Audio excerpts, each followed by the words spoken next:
سورہ بقرہ کی ان آیات کو نماز میں تلاوت کرتے ہوئے میرے دل میں خیال پیدا ہوتا ہے کہ میں ان گناہوں کی معافی مانگ رہا ہوں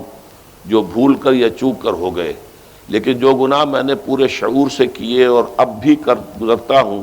ان سے کن الفاظ میں معافی مانگی جائے؟ وہ معافی مانگنے کے لیے تو یہ ہے کہ رب انی ظلمت نفسی ظلما کثیرا، جیسے حضرت آدم سے خطا ہوئی تھی اور حضرت حوا اور آدم نے دعا مانگی تھی ربنا ظلمنا انفسنا وان لم تغفر لنا وترحمنا لنکونن من الخاسرین، وہ دعائیں بھی قرآن مجید میں موجود ہیں۔ یا جیسے کہ حضرت یونس علیہ السلام سے غلطی ہو گئی تھی، اللہ کی اجازت کے بغیر وہ اپنی قوم کو چھوڑ کر چلے گئے، تو انہوں نے جو تسبیح کی ہے، جو ہمارے ہاں جس کی تسبیح بھی کی جاتی ہے اور اس کا آیت کریمہ کا جو ہے ورد کیا جاتا ہے، بلکہ وہ بھی اصل میں قلب کی گہرائیوں اور شعور کے ساتھ جو اگر ادا کی جائے تو بہت لا الہ الا انت سبحانک انی کنت من الظالمین، تو یہ جو ہے استغفر اللہ ربی من کل ذنب واتوب الیہ، یہ بھی ہے۔ تو مختلف ہے اس کے لیے کہ جو قرآن مجید میں بھی آئی ہے اور احادیث میں بھی ہے۔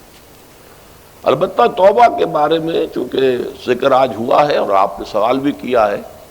تو یہ بات واضح ہو جانی چاہیے، توبہ کی 3 شرطیں ہیں صحیح توبہ ہونے کی، اور یہ 3 شرطیں ہیں حقوق اللہ میں جو گناہ ہوا ہے اس کے ضمن میں۔ حقوق العباد میں ہوا ہے تو 4تھی شرط اور ہے۔ وہ 3 شرطیں کیا ہیں؟ گناہ پر حقیقی پشیمانی ہو، دل میں شرمندگی ہو، تعسف ہو کہ یہ کام میں نے کیوں کیا یا کیوں کرتا رہا اب تک، اور نمبر 2 عزم مصمم ہو کہ آئندہ ہرگز نہیں کروں گا، اور نمبر 3 اس کو چھوڑ دے بالفعل، وہ عزم مصمم پر عمل شروع ہو جائے۔ اگرچہ یہ ہو سکتا ہے کہ پھر غلطی ہو جائے، پھر ذہول ہو جائے، پھر نسیان ہو جائے، کوئی پرواہ نہیں، اس وقت جب کہ وہ توبہ کر رہا ہے نمبر 1 پشیمانی ہو حقیقی، نمبر 2 عزم مصمم ہو کہ دوبارہ ارتکاب نہیں کروں گا، نمبر 3 بالفعل اس کام کو چھوڑ دے۔ 3 کام اگر ہوں گے تب جا کر حقوق اللہ کے ضمن میں وہ توبہ صحیح ہوگی۔ فَإِنَّهُ يَتُوبُ إِلَى اللَّهِ مَتَابًا، توبہ جیسے کی جاتی ہے اس کی یہ تقاضے ہیں۔ اگر تلافی کر سکتے تلافی کیجئے، کسی کا مال ہڑپ کر لیا تھا واپس کر دیجئے، اس کے بغیر معافی نہیں ہوگی۔ اگر وہ فوت ہو چکا ہے، واپسی ممکن بھی نہیں ہے، تو ٹھیک ہے، اللہ تعالیٰ کے ہاں جو ہے وہ اس کا آپ کی نیکیاں اس کے حوالے کر دی جائیں گی۔ یا یہ کہ اگر زندہ ہے آپ اب نہیں بھی دے سکتے اس کا مال، یا آپ نے جا کے کہا بھائی میں نے آپ پر تہمت لگائی تھی، میں آج معافی چاہتا ہوں، خدا کے لیے مجھے معاف کر دیں۔ اور یہاں تک آتا ہے بعض صحابہ کا طرز عمل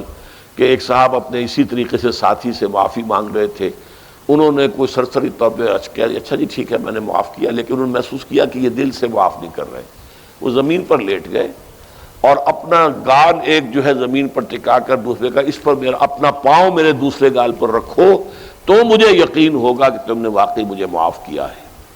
تو یہ کیفیت تو اس انسان کی ہوگی نا جسے واقعتاً محاسبہ اخروی کا احساس ہو اور شدید کہ اس کی جواب دہی ہوگی،